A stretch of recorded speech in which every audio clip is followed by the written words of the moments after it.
Você já se perguntou por que algumas pessoas simplesmente escolhem ficar sozinhas, mesmo tendo oportunidades, mesmo sendo interessantes, mesmo podendo viver um relacionamento?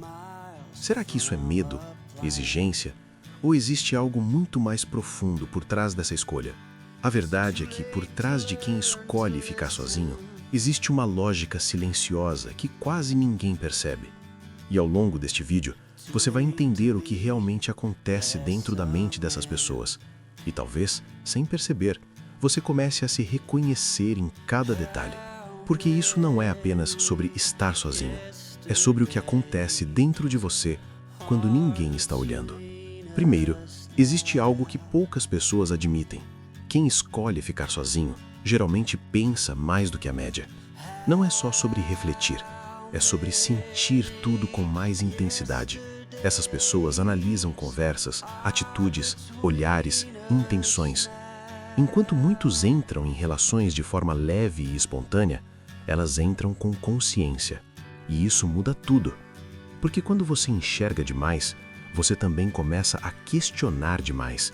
E esse excesso de percepção cria uma barreira invisível. Mas isso leva a algo ainda mais profundo. Segundo, essas pessoas não têm medo de ficar sozinhas. Elas têm medo de se sentir sozinhas dentro de uma relação. E essa diferença muda completamente o jogo. Porque para elas, estar com alguém e ainda assim se sentir desconectado, ignorado ou incompreendido é pior do que qualquer silêncio. Então, ao invés de aceitar qualquer companhia, elas preferem esperar. E é aí que começa um conflito interno. Até que ponto esperar é saudável e quando isso vira um bloqueio? Terceiro, existe um padrão emocional que se repete. Muitas dessas pessoas já tentaram, já se abriram, já confiaram. E em algum momento, algo quebrou. Pode ter sido uma decepção, uma rejeição ou até uma sensação de não pertencimento. E o que ficou não foi só a lembrança, foi uma proteção. Uma espécie de voz interna que diz: não vale a pena passar por isso de novo. E sem perceber, essa proteção começa a filtrar tudo. Pessoas, oportunidades, sentimentos. Mas o problema é que ao tentar evitar a dor, elas também começam a evitar conexões reais. E isso abre espaço para algo ainda mais silencioso. Quarto, quem escolhe ficar sozinho geralmente desenvolve uma relação muito forte consigo mesmo. Elas aprendem a gostar da própria companhia. Criam rotinas, pensamentos, mundos internos. E isso, por um lado, é algo poderoso, porque elas não dependem de ninguém para se sentir completas.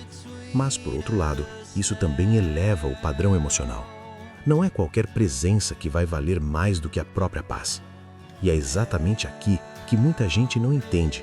Não é sobre rejeitar os outros, é sobre não aceitar menos do que aquilo que não destrói o que já foi construído dentro de si. Só que isso leva a um ponto delicado. Quinto, quanto mais tempo alguém passa sozinho, mais difícil se torna se adaptar a outra pessoa. Pequenos hábitos começam a incomodar. Espaço pessoal se torna essencial. Liberdade vira prioridade. E o que antes parecia simples, como dividir tempo, atenção, rotina, começa a parecer pesado. Não porque a pessoa não queira amar, mas porque ela se acostumou a não precisar ajustar quem é para caber em alguém. E isso cria uma resistência silenciosa. Uma parte quer conexão, outra parte quer manter o controle. E esse conflito cresce sem que ninguém veja. Sexto, existe uma coisa que quase ninguém fala. Muitas dessas pessoas não estão esperando alguém perfeito.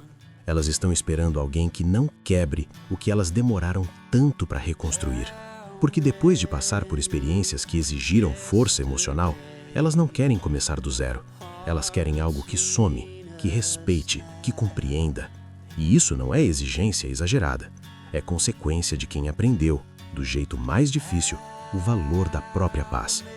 Mas então surge uma pergunta inevitável. Será que essa espera está protegendo ou isolando? Sétimo, e talvez o mais importante, é que escolher ficar sozinho nem sempre é uma decisão consciente. Às vezes é o resultado de pequenas escolhas repetidas ao longo do tempo. Depois eu vejo. Não estou pronto agora. Ninguém vale a pena. E quando a pessoa percebe, ela já construiu uma vida inteira baseada nisso. E o mais curioso é que por fora parece controle, mas por dentro, muitas vezes, existe dúvida, existe questionamento, existe aquela sensação silenciosa de "e se eu estiver perdendo algo?". E é aqui que tudo começa a mudar. Porque chega um momento em que a pessoa começa a perceber que não é sobre escolher entre ficar sozinho ou estar com alguém. É sobre entender o motivo por trás dessa escolha. É sobre reconhecer se isso vem de força ou de medo disfarçado de independência. E essa é a virada. Porque quando alguém entende isso, tudo muda.